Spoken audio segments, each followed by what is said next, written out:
नमस्कार, न्यूज 24 देख रहे हैं आप। मैं हूं आपके साथ डॉक्टर मीना शर्मा। राजस्थान की राजनीति में एक बार फिर से सचिन पायलट और अशोक गहलोत एक साथ एक मंच पर नजर आए।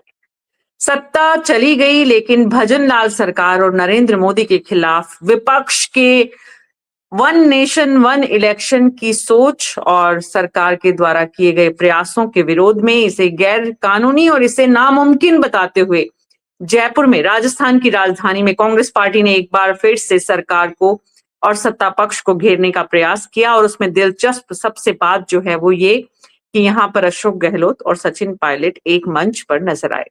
ये सिर्फ एक मंच भर की साझेदारी है या फिर आने वाले दिनों में सचिन पायलट और अशोक गहलोत कुछ और मंचों पर इसी तरह से विपक्ष को मजबूत करते नजर आएंगे? हमारे खास मेहमानों के साथ इसी पर विस्तार से चर्चा करेंगे। हमारे साथ गोविंद पटेल जी हैं, जो कि कांग्रेस के प्रवक्ता हैं, प्रीति शर्मा बीजेपी की प्रवक्ता हैं, श्याम सुंदर शर्मा जी वरिष्ठ पत्रकार, राजीव जैन जी वरिष्ठ पत्रकार और महेश शर्मा जी एडवोकेट हैं। आप सभी का बहुत बहुत स्वागत है। तो शुरुआत गोविंद पटेल जी आपसे ही करते हैं। क्या दिक्कत आपको नजर आ रही है वन नेशन वन इलेक्शन में? कहाँ सरकार के खिलाफ कांग्रेस के इस हल्ला बोल में सड़क पर उतरे कांग्रेस नेताओं को वन नेशन वन इलेक्शन को लेकर इतनी बेचैनी क्यों है? देखिए मीना जी, सबसे पहले तो मैं आपको बताऊं कि ये जो मुद्दा था, आज सड़कों पे कांग्रेस पार्टी उतरी है, उसमें एक मुद्दा एक ही हमारा ये भी था, जो अडानी को लेकर जो था वो मुद्दा भी था, पहली चीज। दूसरी बात, वन नेशन वन इलेक्शन की बात ये सरकार कर रही है, लेकिन कैसे हो पाएंगे आप बताइए। कई राज्यों में, अभी राजस्थान में जो चुनाव हुए थे, फिर वो साथ में क्यों नहीं करवाए इन्होंने? विधानसभा और लोकसभा में जो चुनाव थे, उनको मतलब इस तरह से क्यों टुकड़ों में करवाया गया?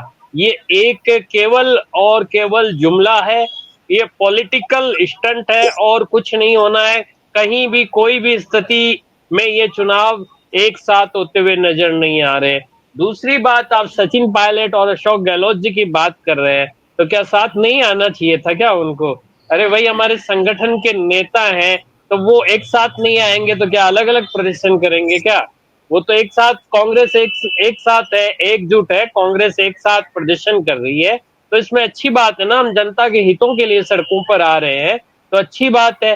भाजपा सरकार क्या कर रही है? भाजपा ने क्या किया? कुछ नहीं किया। 1 साल हो गया है, प्रदेश की जनता सिर्फ और सिर्फ इनकी ओर देख रही है। इनके मंत्री नौटंकी कर रहे हैं, कभी कह रहे हैं हम मंत्री हैं, कभी कह रहे हैं हम मंत्री नहीं है। इन्होंने 1 साल में ऐसा कोई भी काम नहीं किया है कि जिससे प्रदेश की जनता को किसी भी क्षेत्र में राहत मिल सके। इन्होंने काम किया है सिर्फ बयानबाजी का। इन्होंने काम किया है हमारी योजनाओं को कमजोर करने का, हमारी योजनाओं को बंद करने का। जी मीना जी। देखिए, मैंने तो आपसे सीधे सीधे सवाल पूछा था, वन नेशन वन इलेक्शन में दिक्कत क्या है, आपत्ति क्या है, क्या प्रॉब्लम है? आप वो बताने की बजाय सब कुछ पूरी दुनिया घूम आए। प्रीति शर्मा जी, मैं आपके पास आऊंगी, लेकिन उससे पहले महेश शर्मा जी के पास जो कानूनी विसंगतियां नजर आ रही हैं विपक्ष को, कि ये कानूनी रूप से भी मुमकिन नहीं है। हालांकि प्रीति जी भी लॉयर हैं, लेकिन वो विपक्ष सत्ता पक्ष की प्रवक्ता भी हैं, इसलिए सत्ता पक्ष का रुख रखेंगी। मैं कानूनी इसका पक्ष समझना चाह रही हूँ। महेश शर्मा जी, हमारे देश के, राजस्थान के दर्शक जो इस कार्यक्रम को देख रहे हैं, आप उनको ये बताइए कि विपक्ष को जो इस वन नेशन वन इलेक्शन में जो कानूनी पेचीदगियां नजर आ रही हैं, वाकई में क्या ये नामुमकिन है? वाकई में ये आसान नहीं है और केंद्र सरकार भ्रमित कर रही है?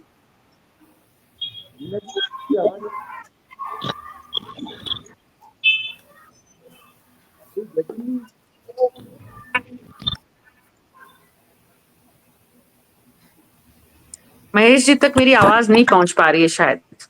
प्रीति जी, मैं आपके पास जाऊंगी, लेकिन श्याम सुंदर शर्मा जी, श्याम जी, अ, विपक्ष का हंगामा, विपक्ष का धरना, विपक्ष का विरोध और सचिन पायलट और अशोक गहलोत की साझेदारी।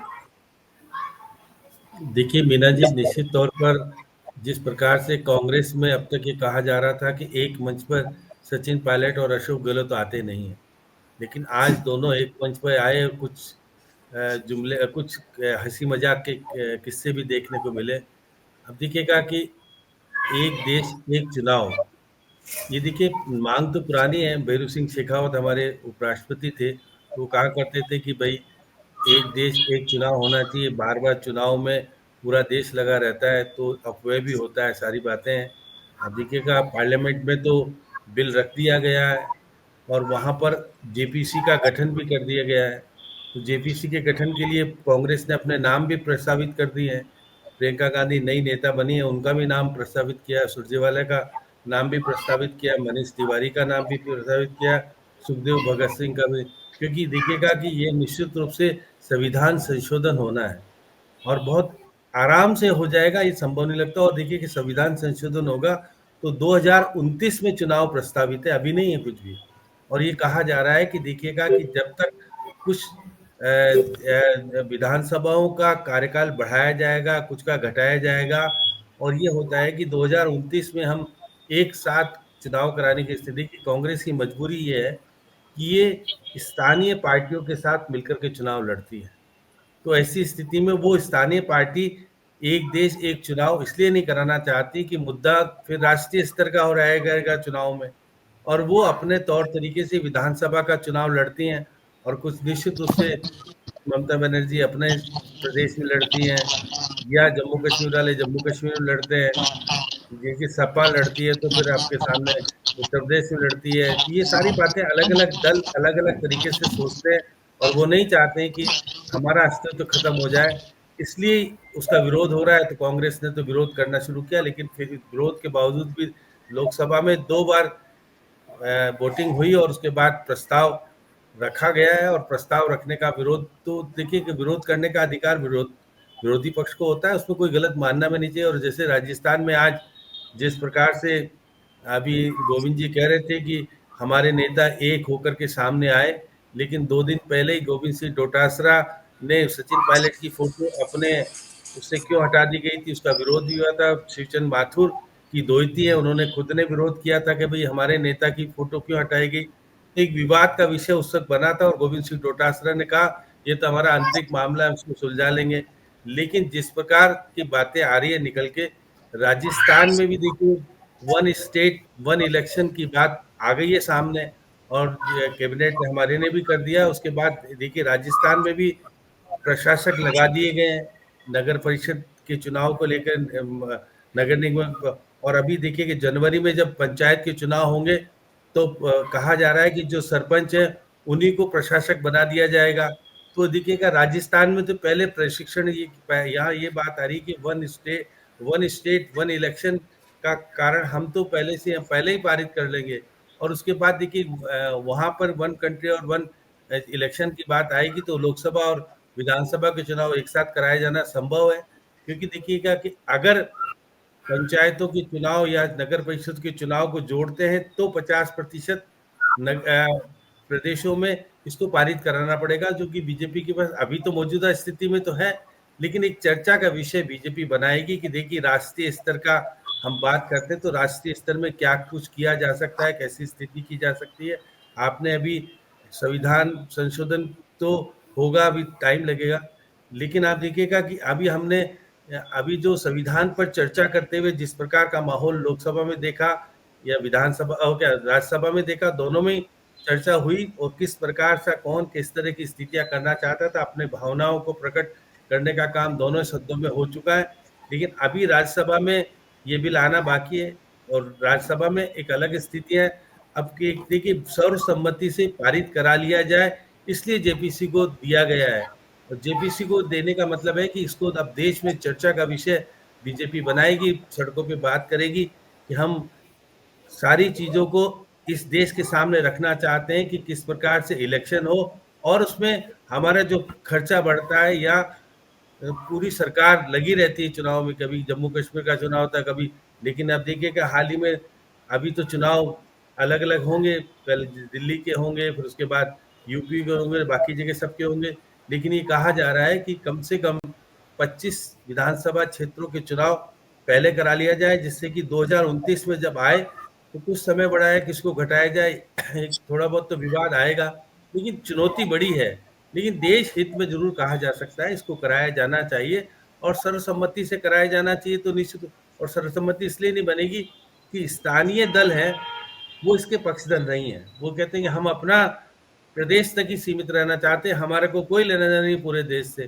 तो देखिए वो अलग तरह की राजनीति करना चाहते हैं, इसलिए कुछ कठिनाई आ सकती है, लेकिन कठिनाई सब जगह होती है। कोशिश सत्ताधारी पार्टी को होनी चाहिए कि किसी तरह से जो बड़े दल हैं वो सहमति बना लें, और यहाँ पर एक देश एक चुनाव का, जो हम तो राजस्थान में तो पहली बार कर रहे हैं कि भाई एक चुनाव, एक प्रदेश एक चुनाव किस प्रकार से करा सकते हैं। अगर ये स्थितियां होती है तो राजस्थान तो फिर, क्योंकि बीजेपी के प्रदेश तो जो जितने भी हैं वो तो पक्षधर होंगे ही कि भाई केंद्र सरकार कह रही तो हम तो तैयार हैं। लेकिन ये चुनौतीपूर्ण काम है, लेकिन हाँ अच्छा काम है। इसको इसमें विरोध करने के बजाय करना चाहिए कि चुनाव में बार बार जाने के बजाय एक समय पर चुनाव हो जाए, तो एक लेकिन ये कैसे मुमकिन है श्याम सुंदर शर्मा जी की विपक्ष विरोध नहीं करे? दिलचस्प तो ये है कि विपक्ष विरोध कर भी रहा है तो दो विरोधी भी साथ आ गए हैं। ये सत्ता की मजबूरी है या फिर वाकई में ये मुद्दा इतना गंभीर है कि सचिन पायलट और अशोक गहलोत अपने मतभेदों को भुला चुके हैं? प्रीति जी। जी, सबसे पहले तो मैं आप लोगों को बधाई देना चाहूंगी। पहले कैबिनेट में प्रस्ताव को मंजूरी मिलना और अब संशोधन बिल संसद में आना, तो ये दोनों ही उपलब्धियां हैं हमारे लिए।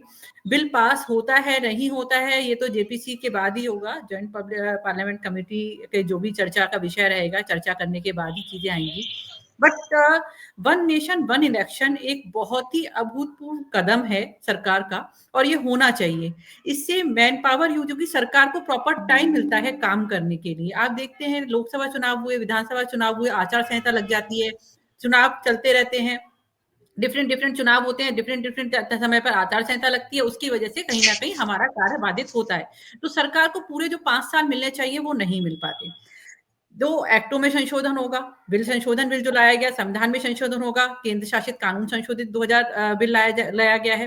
तो दोनों ही बिलों में संशोधन के लिए जो संसद में आज चर्चा चली, जो 269 हमें मिले, और हम कहेंगे कि 198 वोट विपक्ष में पड़े, 32 पार्टियां हम पक्ष में हैं और 15 पार्टियां अगर विपक्ष में खड़ी हैं। और जेपीसी की बात करें तो ज्वाइंट पार्लियामेंट कमेटी में कांग्रेस के भी नेताओं का नाम आ चुका है, तो चर्चा होगी। क्योंकि पहले आप देखेंगे जब लॉ की बात करते थे, जब नए कानून आए तो इनका मुद्दा यही था कि चर्चा नहीं हुई। अब हम चर्चा करना चाह रहे हैं तो ये कुछ और मुद्दे लेकर आ जाते हैं। तो चर्चा कीजिए, जो भी है जैसा भी है, वन नेशन वन इलेक्शन एक अभूतपूर्व कदम है, आप लोग साथ दीजिए। और उसके पॉजिटिव पक्ष भी तो देखिए कि सरकारों को टाइम मिलेगा काम करने के लिए, सरकार कोई सी भी हो, चाहे कांग्रेस की हो चाहे बीजेपी सरकार, के बाद निश्चित हो जाता है कि कौन सी सरकार आएगी। बट अब कहते हैं कि क्षेत्रीय दलों को, जैसा कि अभी श्याम सुंदर सर कह रहे थे कि क्षेत्रीय दलों को इससे नुकसान होगा। मैं एक बात जानना चाहूंगी कि 1952 से 67 तक एक वन नेशन वन इलेक्शन का कॉन्सेप्ट था। ये कॉन्सेप्ट 67 के बाद खत्म हुआ, जब 67 में विधानसभा भंग कर दी गई, और 1971 में जब इंदिरा गांधी जी की जो अल्पमत की सरकार थी, जो छोटे छोटे दलों से मिलकर बनी हुई सरकार थी, और जब वो भंग हुई थी, उसके बाद ये कॉन्सेप्ट खत्म हुआ था। हमारे माननीय पूर्व प्रधानमंत्री जी अटल बिहारी वाजपेयी जी ने 1983 से ही शुरू किया था ये कहना कि भाई ये वन नेशन वन इलेक्शन का कॉन्सेप्ट फिर से आना चाहिए। 2014 में जब हमारी सरकार आई तो हमने इस पर विचार किया। लॉ कमीशन ने, आप देखेंगे 2015 में लॉ कमीशन ने इसको सहमति दी कि इससे खर्चे कम होंगे। 2019 में चर्चा भी हुई है और 2023 में फाइनली कमेटी बनी, रामनाथ कोविंद जी की अगुवाई में कमेटी बनी, और कमेटी ने जो भी अपने पूरा रिसर्च करने के बाद जो ब्यौरा राष्ट्रपति जी के समक्ष रखा, उसी के आधार पर ये आगे कार्रवाई चल रही है, ये प्रक्रिया शुरू हो चुकी है। तो वन नेशन वन इलेक्शन एक अभूतपूर्व कदम है और हमारे मैनिफेस्टो का हिस्सा रहा है, तो लागू होगा, हम तो यही उम्मीद करते हैं। हमें कोई नई बात नहीं है, देश के इतिहास में जो हो रहा था उसे एक बार फिर से वापस स्थापित करने का प्रयास है ये। ऐसे में महेश शर्मा जी, कानूनी जो पक्ष है इसका, वो क्या कहता है? देखिए, इसके दो, एक तो लीगल एंगल है, व्यवहारिक पक्ष। लीगल एंगल, कॉन्स्टिट्यूशन में अमेंडमेंट अनेकों बार हुए हैं, ये 129 अमेंडमेंट बिल है, तो अभी तक संविधान में प्रियम्बल जो कि बेसिक स्ट्रक्चर है कॉन्स्टिट्यूशन का, उस प्रियम्बल में भी इंसर्ट कर दिया सोशलिज्म इंटीग्रिटी और सेक्युलरिज्म, जो कि ये बेसिक स्ट्रक्चर में था ही नहीं। इसलिए कॉन्स्टिट्यूशनल अमेंडमेंट में तो कोई तकलीफ है नहीं, दोनों हाउस से पास कराना है और इसके बाद में अभी तो इसको जेपीसी के पास भेज दिया। ज्वाइंट पार्लियामेंट्री कमेटी में सारे दलों के लोग हैं, डिस्कशन वहां आराम से किया जा सकता है। इस डिस्कशन को ज्वाइन ना करके और इसके बजाय इस सड़कों पर हुल्लड़ करने का तो कोई फायदा नहीं है। इससे देश के एक्सचेकर को कितना नुकसान हो रहा है। आप देखिए कि पिछला जो 2024 का जनरल इलेक्शन है, उसकी कॉस्ट आई थी, cost was around 1,35,000 crore rupees. एक वोटर के ऊपर 1400 रुपए का खर्चा होता है। आप सोचिए कि एक बार में उस वोटर को 1400 रुपए खर्च कर दिए जाएंगे और 5 बार अगर उस वोटर पे खर्च किए जाएंगे तो किसके ऊपर भार आएगा। तो ये तो इस तरह की जो हरकतें जो लोग कर रहे हैं, मेरा मानना है देश के साथ धोखा है। ये देश के साथ, देश के टैक्स पेयर के साथ गद्दारी कर रहे हैं। किसको परेशानी हो सकती है अगर एक ही बार में? इससे 3 फायदे होंगे। एक तो प्रॉपर गवर्नेंस का पीरियड मिलेगा, एक स्टेट एक्सचेकर की बचत होगी, और तीसरा जो है वोटर टर्नआउट जो है, हर दिन कोई चुनाव है, कभी कोई चुनाव है, कभी कोई चुनाव है, वोटर भी इससे परेशान होता है, वोटर टर्नआउट भी बढ़ेगा। तो ये तीनों चीजें अगर ये चीजें फैसिलिटेट कर रहे हैं देश की आम जनता को, तो मेरे समझ में तो सभी दलों को इसका स्वागत करना चाहिए। कानूनी रूप से तो कोई बाध्यता नहीं है। जब कांग्रेस की सरकार, अभी मौजूद ये है कि कांग्रेस की पार्टी ने इसका विरोध किया है। कांग्रेस की सरकार ने इमरजेंसी के टाइम में कॉन्स्टिट्यूशन के बेसिक स्ट्रक्चर में चेंज कर दिया। कहां था सेक्युलरिज्म, कहां था सोशलिज्म, कैसे इंसर्ट कर दिया। तो आज वो इस तरह की बातें कर रहे हैं तो मुझे तो हास्यास्पद लगती है।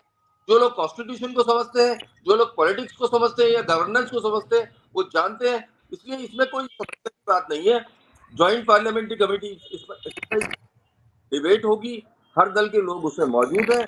उस हेल्दी डिस्कशन के बाद में पार्लियामेंट में वापस लाया जाएगा और इसमें दोनों सदन से पास करा के देश की 50% विधानसभाओं में बीजेपी के पास में, बीजेपी और उसके अलाइज के पास में अभी इतना बहुमत है। तो मेरे नजर में तो ना तो कोई कानूनी रूप से इसमें कोई तकलीफ है, ना व्यवहारिक रूप से कोई तकलीफ है। और जो गोविंद जी सिर्फ विरोध करने के लिए विरोध कर रहा है विपक्ष। देखिए मीना जी, पहली बात तो मुझे समझ में नहीं आ रही कि मुझे भाजपा के दो प्रवक्ताओं से बात करनी पड़ रही है क्या। महेश जी भाजपा के प्रवक्ता की तरह अपना पक्ष रख रहे हैं। पहली चीज तो, सबसे बड़ी बात तो ये है। दूसरी बात, जो आप कह रहे हो कि विरोध हम उन चीजों का कर रहे हैं जो चीजें है ही नहीं। भाजपा जनता को, देश की जनता को गुमराह करने का काम कर रही है, उन चीजों का हम विरोध कर रहे हैं।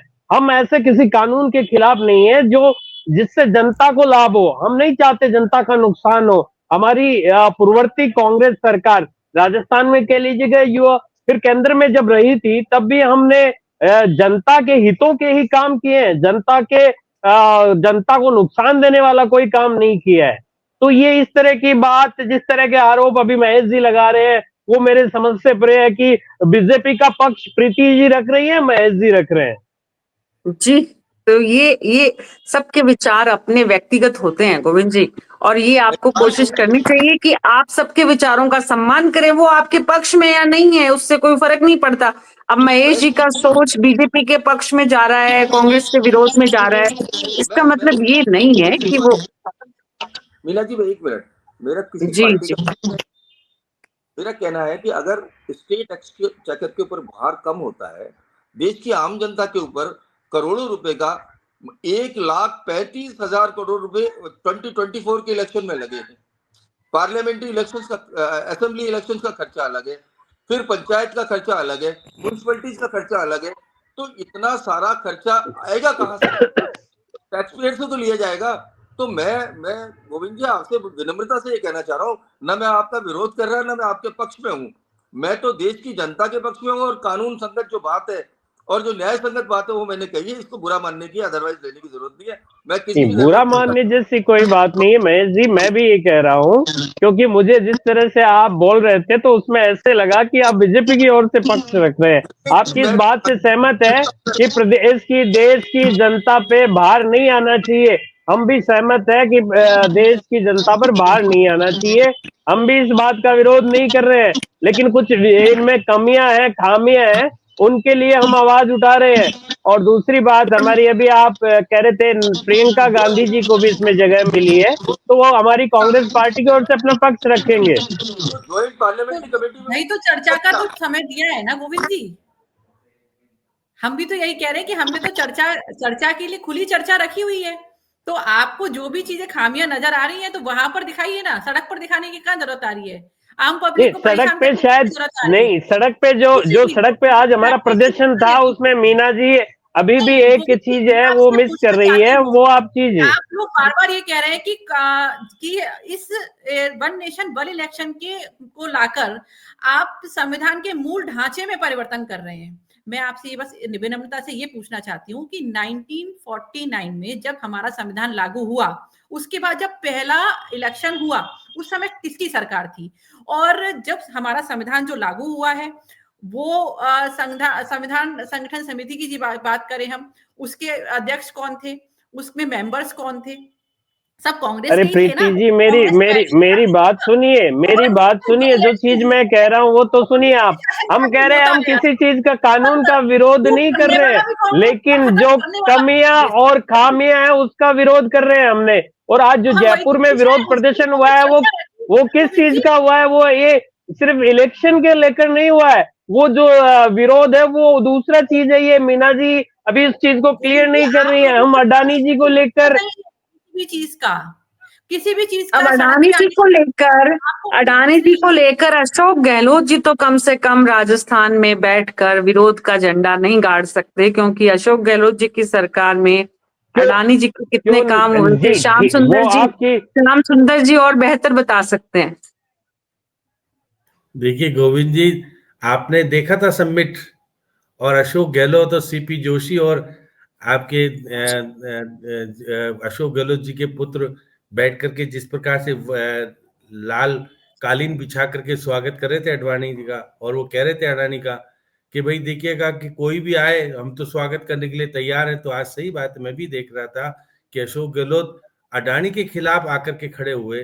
तो उनको नैतिकता के आधार उनको नहीं है विरोध करने का, क्योंकि जब राहुल गांधी दिल्ली में विरोध कर रहे थे तो जयपुर में ये समझौता कर रहे थे कि हमको 2 तो मेडिकल कॉलेज बना देना, हमारे ग्राउंड को सब्सिडाइज करके के क्रिकेट का मैदान बनाने देना। अगर ये अशोक गहलोत इस तरह का संभावना प्रकट करके और अडानी से समझौता करके और प्रदेश में कुछ देना चाहते हैं, तो अब बीजेपी की सरकार दे रही है, तो फिर उनको क्यों विरोध कर रहे हैं? अब देखिए, निश्चित तौर पर जिस प्रकार का माहौल, जिस प्रकार का आज मैंने देखा कि अशोक गहलोत और विरोध प्रकट करने के लिए एक साथ एक जाजम पे, एक मंच पे पहली बार देखने को मिले, और जिस प्रकार से, लेकिन वहां पे भी मैं छीटाकशी देख रहा था। देखिए, गोविंद राम मेघवाल वहां भी कह रहे थे सरकार 4 साल बाद बनेगी तो अशोक गहलोत मुख्यमंत्री बनेंगे। तो आज भी मुख्यमंत्री बनाने का चर्चा कहाँ से आ गई? और निश्चित रूप से जिस प्रकार से सचिन पायलट ने कहा कि भाई देखिए, हर कोई राजनीतिक दल सरकार बनाने का दावा करता है, अब जनता जिसके समर्थन में जाती है सरकार उसकी बनती है। हाँ, जिस प्रकार का प्रदर्शन आज देखने को मिला, नेता ज्यादा थे, कार्यकर्ता कम थे, तो इसलिए निश्चित एक तौर पर एक एक एक मिनट श्याम सुंदर जी, मैं रोकना चाहूंगा आपको। मीना जी, आपको ये जो वीडियो चल रहा है उसमें पीछे देखिए, आज जो हमारा मार्च था वो किस संदर्भ में था? आप मैं बार बता रहा बार हूँ सिर्फ वन नेशन वन ना, इलेक्शन की वन बात नेशन कर की रही है, कर पीछे रही हूँ। जूम करके देखिए किस मामले में था। चल रही है। देखिए, अडानी और मणिपुर को लेकर के था, लेकिन हाँ, तो अडानी उस को पे लेकर बात क्यों नहीं हो रही, उस पे चर्चा क्यों नहीं हो रही? क्योंकि मुझे डिबेट का जो टॉपिक है वन टॉपिक दिया नेशन वन गया था इलेक्शन। वो ये दिया गया था कि आज का जो प्रदर्शन है उसको लेकर हुआ था। आप उसके बारे में चर्चा क्यों नहीं कर रहे? मुझे तो ये समझ में नहीं आ रहा। मैं तो उसी की चर्चा कर रहा हूँ कि अडानी के नहीं, खिलाफ आप आप प्रदर्शन करने का अशोक गहलोत को नैतिकता के आधार पर अधिकार है क्या? उन्होंने अपने शासन के दौरान जिस प्रकार से अडानी से अरे साहब, जो घूसखोर है उसके खिलाफ प्रदर्शन क्यों नहीं किया जाएगा? ये तो बताइए आप। जब नहीं था घूसखोर, जब जब अशोक जी को पता नहीं था अच्छा, कि जब उनको आरोप जब अब सिद्ध हुए हैं, जब आरोपी अब तय हुए हैं, तो प्रदर्शन तो करेंगे ही, नहीं करेंगे क्या? ऐसे उनके किसी बेटे, ऐसे अरे आरसीए के अध्यक्ष होने के नाते उनके बेटे के खेल ग्राउंड के लिए वो क्या कर रहे थे? वो क्या कह रहे थे? किस समझौते के तहत वो पैसा लेना चाहते थे कि मेरे बेटे का क्रिकेट ग्राउंड बना दो क्योंकि आरसीए का अध्यक्ष है? तो देखिए जिस प्रकार की वो बातें आज, कोई चीज वो है, देखिए उस वक्त विरोध राहुल गांधी तो विरोध दिल्ली में कर रहे थे ना, ये तो देखा था आपने, और यहाँ बैठ करके प्रेस कॉन्फ्रेंस करा के कह रहे थे कि 2 मेडिकल कॉलेज बना देना, एक बना देना। वो क्यों, किस आधार पे बना देंगे? आप कुछ तो देने वाले थे अडानी को, जब भी तो आपको कह रहे थे कि भाई हाँ बना देंगे, कोई दिक्कत नहीं, गहलोत जी कह रहे थे। वो भी घूस ही थी, और क्या, एक तरह से उसका विरोध तो किया नहीं जा रहा। आज जिस प्रकार से अमेरिका में जो विरोध करने का अधिकार है कांग्रेस को, मैं नहीं मानता गलत, कांग्रेस को विरोध करना चाहिए, लेकिन कार्यकर्ता कम थे, नेता आज ज्यादा थे। क्योंकि जयपुर आपको देखिए कि अगर इतने बड़े नेता आ गए तो उनके समर्थक आते, आज अगर हुजूम लगता बड़ा तो निश्चित रूप से अच्छा विरोध प्रदर्शन किया जा सकता था, लेकिन प्रदर्शन अच्छा विरोध प्रदर्शन हुआ है। आप भीड़ देखिए साहब, आप क्या बताए तो हम तो। आप गोविंद जी संतुष्ट है क्या इस प्रदर्शन से, इस भीड़ से? अगर प्रसन्न है तो फिर ठीक है, मैं तो मना नहीं कर जी सकता। बिल्कुल, अच्छा विरोध प्रदर्शन हुआ है। मैं ये नहीं कह रहा हूँ कि अच्छा नहीं था, किसने कहा, वो आपकी हो सकता है, आप अलग नजरिए से देख रहे, बिल्कुल अच्छा था। आज नेता ज्यादा थे, कार्यकर्ता जिस जोश खरोश के साथ आने चाहिए थे, नेता ज्यादा नहीं थे। आज हमारे कांग्रेस के वरिष्ठ नेता, जो भाजपा आरोप लगाती रहती है कि ये एक साथ नहीं है, इनके बीच में मन मुटाव चल रहा है, वो आज एक जाजम पे थे, एकजुट थे। आज कार्यकर्ता भी थे और नेता भी थे, इसमें कोई दो राय नहीं है। बहुत देर से आए एक जाजम पे, बहुत देर से आए एक साथ, और ये जो देरी है वो कांग्रेस पार्टी को सत्ता से तो दूर कर ही चुकी है। लेकिन अब जो विपक्ष आप कह रहे हैं बार बार गोविंद जी कि मुद्दा सिर्फ वन नेशन वन इलेक्शन नहीं है कांग्रेस के विरोध प्रदर्शन का, बाकी जिन मुद्दों के इर्द गिर्द आप चर्चा करना चाहते हैं उसमें तो कुछ ज्यादा दम है नहीं, क्योंकि जैसा श्याम जी ने कहा कि पहले ही अडानी के नाम पर अशोक गहलोत और राहुल गांधी अलग अलग थे। अब जो सचिन पायलट और अशोक गहलोत साथ साथ आए हैं, प्रीति जी, विपक्ष को मजबूत करने में राजस्थान में आपको लगता है कि इन दोनों के साथ आने से कोई कांग्रेस पार्टी बड़ा प्रभाव आने वाले दिनों में आपको, आपके लिए एक तरह से चुनौती बन पाएगी? जी, बिल्कुल नहीं लगता, क्योंकि हम लोग काम में विश्वास रखते हैं और हम कर्मशील हैं। हमने जो विज़न अपना तय कर रखा है, हम तो उस विज़न पे काम करते रहेंगे। हमने 370 हटानी थी, हमने हटा दी। हमने 3 तलाक मुद्दे को हटाना था, तो हमने 3 तलाक को हटा दिया। हम वन नेशन वन इलेक्शन पे काम कर रहे हैं, वो भी होगा, और यूनिफॉर्म सिविल कोड भी आएगा। तो जो-जो चीज़ें हमने सोच रखी हैं, वो तो होनी है। क्योंकि ये कहते हैं ना, जहाँ चाह है, वहाँ राह है। अब हम राजस्थान सरकार की बात करें, हम महिला सुरक्षा के लिए प्रतिबद्ध थे, बिल्कुल हम उसके लिए आगे बढ़ रहे हैं। राइजिंग राजस्थान में समिट आपने देखा होगा, उसमें आप देख चुके हैं कि कितने करोड़ का निवेश हम लोग ला चुके हैं, और विद्युतीकरण हो। और ये कह रहे थे कि राजस्थान सरकार ने किया क्या, कल ही की तो बात है, ईआरसीपी योजना सार्वजनिक हुई है। आप ही के मंच पर मुझसे किसी ने पूछा था कि ये एमओयू तो साइन हो रहे हैं, बट दिखाएंगे कब? तो कल ये सार्वजनिक हो चुकी है ईआरसीपी योजना। प्रधानमंत्री जी की मौजूदगी में हस्ताक्षर हो चुके हैं, तो आप सबके सामने आ चुकी है। तो आप, अच्छा हुआ मुझे मौका मिल गया आपके मंच पे आने का, जिससे कि बता सकूं, क्योंकि आपके मंच पे ये क्वेश्चन उठा था और आपके मंच पे ही खत्म भी हो गया कि ईआरसीपी योजना खत्म तो अभी हुआ नहीं है प्रीति जी, खत्म तो अभी हुआ नहीं है। 1 साल से एमओयू जनता के सामने आया नहीं, तो आपको लगता है कि ऐसे आपके कह देने भर से खत्म हो जाएगा? बहरहाल एमओयू का साइन होने का मतलब ये होता है, एमओयू साइन होने का मतलब होता है मेमोरेंडम ऑफ एग्रीमेंट साइन हुआ, प्रधानमंत्री जी की मौजूदगी में साइन हुआ, तो इसका मतलब उस पर ठप्पा लग चुका है। फिर हम बात करते हैं ठप्पा विद्युतीकरण, लगकर जनता के बीच आने की बात हो रही है। आएगा मैम, जब धरातल पर जी भी आएगा, जब जी आएगा आएगा आएगा, इंतजार करती रहेगी राजस्थान की जनता। बहुत बहुत शुक्रिया आप सबका इस चर्चा में शामिल होने के लिए। एक बात मीना जी मैं कहना चाह रहा था। जी श्याम जी। देखिएगा, अभी प्रीति जी कह रही थी कि एमओयू ए हो गया, लेकिन देखिए राष्ट्रीय स्तर की योजना घोषणा प्रधानमंत्री जी अपने मुख से करके नहीं गए। अभी कांग्रेस आज सवाल उठा रही थी कि इसको राष्ट्रीय स्तर की योजना घोषित क्यों नहीं की प्रधानमंत्री ने आने के बाद। ये सवाल आज क्वेश्चन उठा रही थी। तो आप देखिए नहीं, राष्ट्रीय स्तर की योजना घोषित अभी तक नहीं हुई है, क्योंकि उसमें एक प्रोसीजर है। अभी तो कि मध्य प्रदेश की एक योजना और आनी है, जो यूपी से पानी आना, उसके बाद दोनों योजनाओं को एक साथ करेंगे, मुझे नहीं पता। अभी राष्ट्रीय स्तर की योजना घोषित नहीं हुई है, ये बात तय है कि मध्य प्रदेश के मुख्यमंत्री जी कह रहे थे 90% देंगे। इसमें 2 पार्ट है, जो नदियों को लिंक करेंगे उसमें तो राष्ट्रीय स्तर की योजना करके 90% दे देंगे। बाकी योजना दूसरी वाली जो होगी, उसमें स्टेट को पूरा पैसा देना पड़ेगा। अभी क्लियरेंस आना बाकी है प्रीति जी। जी, आने वाले दिनों में और चर्चाएं करेंगे। एमओयू की कॉपी जब सामने आ जाएगी, आएगी अभी।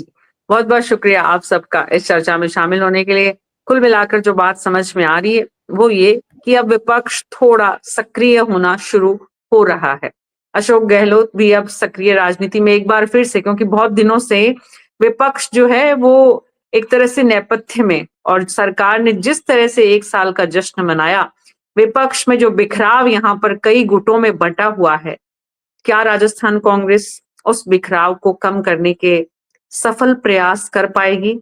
आज के कांग्रेस के विरोध प्रदर्शन के साथ, इस सवाल के साथ हम कांग्रेस पार्टी को छोड़कर जाते हैं। न्यूज़ 24 में आज मेरे साथ इतना ही। नमस्कार।